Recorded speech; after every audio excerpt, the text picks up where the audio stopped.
Դիանա Գրիգորյանի «Վերջին զանգը» սերիալի նկարահանումները շարունակվում են, հեռուստադիտողները դիտում են ու քննարկում հեռուստասերիալի հերթական սերիան։ Բոլորն ուրախանում են, որ Հենրին ու Անգելը իրար հետ են, բայց պատկերացրեք սա իրական կյանքում լիներ։ Արդյոք ճիշտ է, որ Անգելը նշանված լինելով փախչում է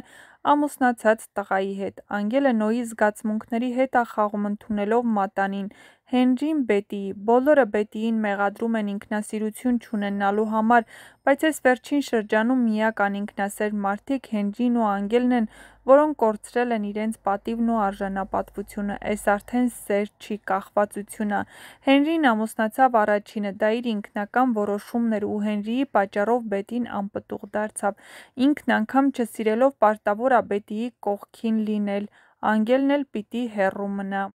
Թե չէր ուզում ուրիշին սիրեր, չգնար Նոյի հետ ժամադրությունների, առավել ևս մատանի չընդուներ։ Իրենք իրենց սիրո համար խաղում են ուրիշի զգացմունքների հետ, դժբախտացնում ուրիշներին, արդյունքում բոլորն ուրախանում են, որ միավորվել են։ Եթե պատմությունը Բետիի տեսանկյունից գրված լիներ, նույնը կգրեիք։ Գրեք ձեր կարծիքները։